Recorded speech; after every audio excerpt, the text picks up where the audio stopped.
Jenna, you in danger, girl.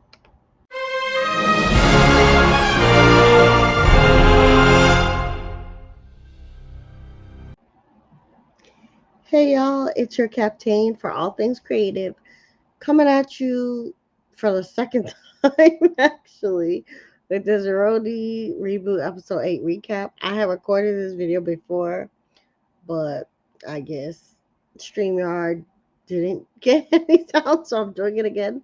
So if you're new to this channel, please like and subscribe. It helps the channel grow, helps the algorithm, and it is just something that shows that you care. Sharing is caring, liking is caring. Also, if you are returning to the channel, welcome back. Thanks for joining us again for this episode. Now let's get into what happened first before I get into the awards and the takeaways for the second time. So yes, I'll just do a quick rundown of the episode, not necessarily in the order that it happened, just because I'm up very late right now. I gotta get back to bed before this baby wake up. So we have a scene with Sai and Uba, and they're meeting up to go shopping in preparation for this cash trip to Anguilla. This is gonna be the big trip. Yes, they already went to the Hamptons, but this is gonna be, the main place where a bunch of drama is gonna go down. Because the cash trip, that's always where the drama goes down, right? Sai catches up Uba on what all has been happening with the girls because Uba has had COVID and she's been out for the count. So now she knows that Aaron been acting up. All right, we also have Jenna and her brother, and we get to know more about Jenna's genetic condition and how she's had all these surgeries, and then they actually show pictures of all the effects that the surgery has had on her face and her mouth, and they show like the swelling and like some scenes of them, trying to just do bone grafts and getting her some artificial teeth up in there. And oh, it was very, very graphic, but again, it made me feel for her even more, and just the fact that she's such a trooper and so confident, even as she's battling all these different things with her health. Go Jenna, nothing but respect for you. We also see Bryn and her brother, and Bryn is basically saying that, she wants to get over seeing family as a kind of negative, traumatic thing, because it has been a negative and traumatic thing for her for so long. And she thanks her brother, for being there for her, and also acknowledges that he adapted very well, to all the things that they went through, or at least better than her in some ways. And it's good that she had him to lean on, and it's good that she wants to not be caught up in the trauma of her past family so much that she doesn't want to embrace how positive a new family can be, right? We also see Jessel and Pavitt. Jessel's packing for the trip, and then Pavitt kind of surprises her and tells her that he's going to Vietnam, which I did not agree with. As much as I'm a Pavitt stan, um, I do not agree with him just like telling her about the trip rather than like planning it out with her and figuring out what's best for the family. And they have twins, I would be upset if my husband just randomly left me with just our one baby, much less just and her two babies, because that's a lot. And why not turn into a family vacation, But it seems like either he's burnt out and just like checked out to the point that he don't care about what's best for his family, or just going off of what's best for him. Or maybe he does have some resentment about the, way he's being treated and the not having relations and all that stuff, and this is his get back.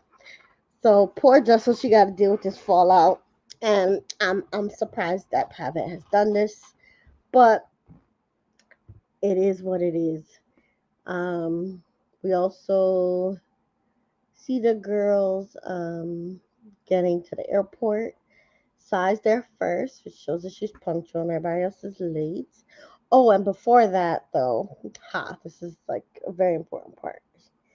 Erin visits Jenna after her surgery and brings her some soup, but then also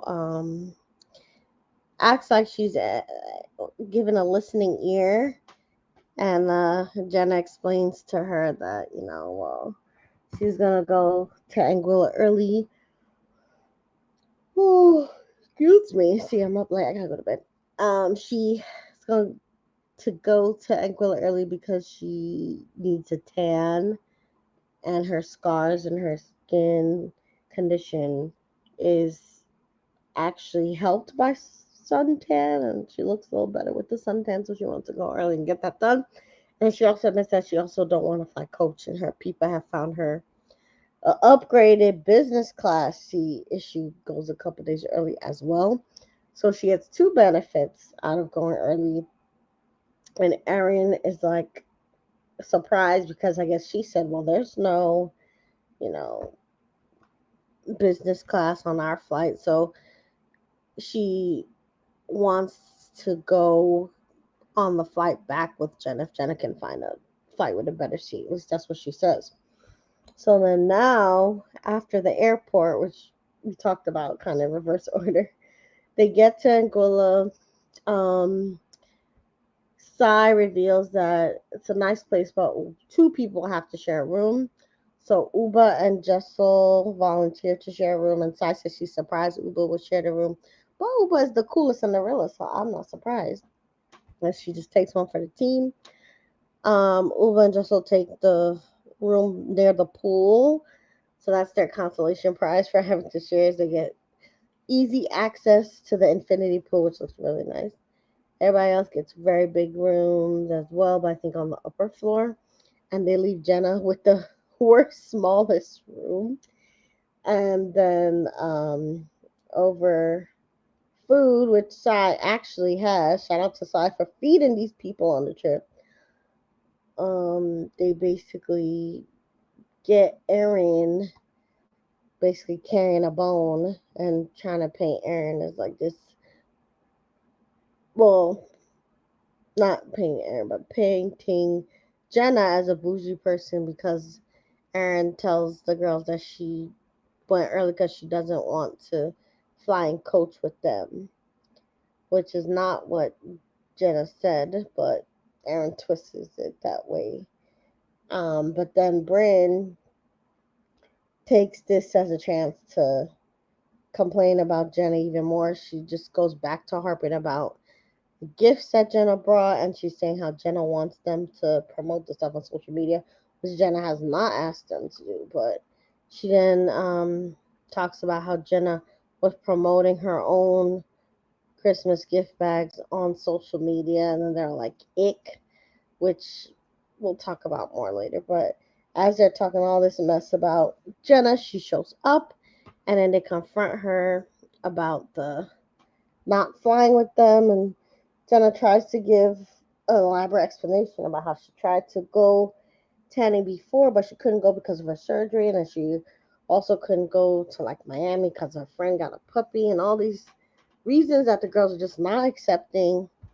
And then they all go to their rooms. Jenna sees that she has the worst room, but takes on the chin. She's like, okay, I see that they gave me the worst room, but I got a lot of other good things going on in my life, so I'm blessed. She says she's too blessed to be stressed, and I agree. And Jessel comes to Jenna's bedside and just comforts her, and they both clock Bryn for having some kind of problem with Jenna because it's like a pattern at this point. So let's get into my rewards and takeaways for the episode. Jenna's definitely the queen of this episode. She's taking everything on the chin. And especially when I saw, what she's going through with like all the different surgeries and the bone grafts in her mouth.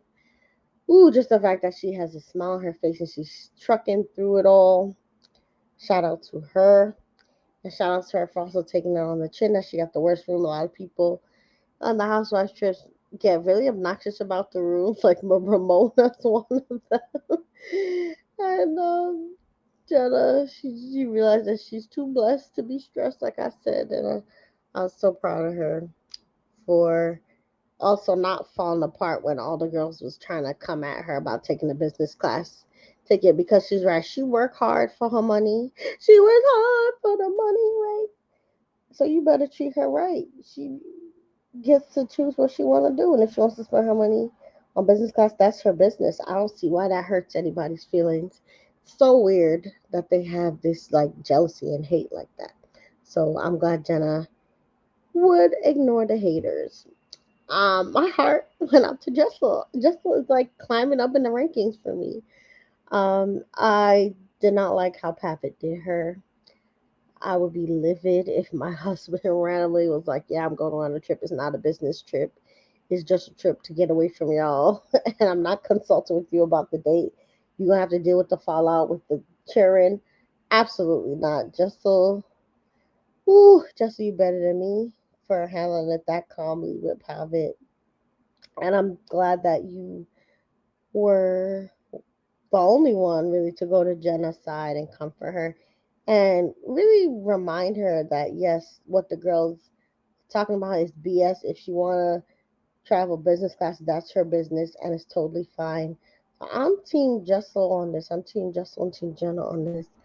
And I would never guess that me and Jessel would be here. I'm loving her right now. The naughty person this episode is definitely Erin for carrying the bone. I see what she's doing because the girls paid her dust last time when she was trying to come at them about her anniversary party, and they all left her for dead and let her leave and get upset and basically told her they don't care about her feelings. She obviously was the only one Jenna told about the business class upgrade, and she had a problem with it, but instead of making it a problem with Jenna, she realized that she would have probably got, paid dust again. So she riled up the girls to go after Jenna, which was pretty crafty. So I will say Erin is a crafty one. She's bone carrying and she's not slick. Hopefully Uba is the one that's gonna see right through her, because I believe that the glasses snatch is gonna happen here. So Erin, even though your confessional, you were acting like you know, did your thing and you're talking about haha Jenna, you pay for what you get, whatever. The girls still have been through with you and your antics, and I hope that Jessel and Uva see through what you're doing and stop ganging up on Jenna for you, and that you fight your own battles, but also you continue to pick your battles better, because you don't have to make an issue about everything. If Jenna wants to fly business class, so what? You said you wanted to fly business class too in front of her face. So I don't know why you were making it a big deal with the girls. But again, it's good for the show. We need drama, so I'm not too mad at you, but it's a little annoying. And the person was in timeout, obviously Bryn. It's a pattern now of her going after Jenna. First time she went after Jenna was in the Hamptons, where she wanted to get Jenna in trouble for leaving early. Then she went after her again with the Christmas party, calling her a liar, saying that she was lying when she was not hiding from anybody and just enjoying the holidays with her son instead of going to Jessel's party. And then she went after Jenna again about the gifts, which is a nice gesture. I mean, you give gifts at Christmas. I don't know. Again, maybe it's because of her childhood, she's skeptical, or maybe because Jenna is older and maybe in like a motherly kind of figure way, there's some transference going on. Or even with Bryn herself, maybe she's projecting things that she wants to do herself in terms of like, you know, being in and out of the group when she wants, because Jenna has that freedom to do what she wants in the group. And who knows, maybe Bryn also wanted to go business class but couldn't admit it. I don't know, but something is up. Bryn got some kind of deeper rooted issue with Jenna, because Jenna could just sneeze and she'll be like, oh, how Jenna could sneeze in the air. And everybody won't say nothing. It's just getting annoying at this point. So bring her in timeout. You gotta unpack your issues because it says more about you than it says about Jenna. All the ladies doing is living her life, buying her upgraded tickets, which she can't afford and she paid for. And this is a housewife thing with the business thing. She never asked you or Sai to promote the products. And if she promotes it on her own social media, that's what business people do. That is why she is rich and has a lot of money because she's a smart businesswoman. So I don't understand what your problem is, especially if you've seen Housewives before, which you admitted on Watch What Happens Live. This is the housewife thing. Most housewives don't come on the show just to be messy and fight. Most of them come on the show to promote their businesses as a platform. Look at Candy Burris. Look at Bethany Frankel. Any housewife worth their salt use the show as a platform to launch or promote their business. And Jenna's doing just that. She's not asking you or Sai to do it. She did it herself in her own video. And she was kind enough to give you a gift. You gotta fall back. It's gonna get old really quickly. This whole going after Jenna bit, and you ride it with the wrong team because again, Jenna's very successful. And if you want to be successful and you don't want to be ostracized in the group, why make these problems and issues where they don't have to be? So again, everybody got to pick and choose their battles better. I think in life, it's a great life lesson. You gotta be smart. You gotta be wise. Jesus said it himself. You gotta be as gentle as a dove and as wise as a serpent. And picking fights for everybody is not wise at all. So let's do predictions. We're gonna see these girls going after Jenna again about this business class versus coach thing. And as much as I said I was excited about the show at the beginning, these girls are starting to annoy me with this. They need to move away from me with this, like Apollo. And hopefully Uber helps stop the nonsense and the hate train. And hopefully it gets a little more entertaining because these little petty beefs is getting old very quickly. So hopefully they all do better. And yeah, we'll come back again for another review next week. And until then, remember you are the master of your fate and the captain of your soul.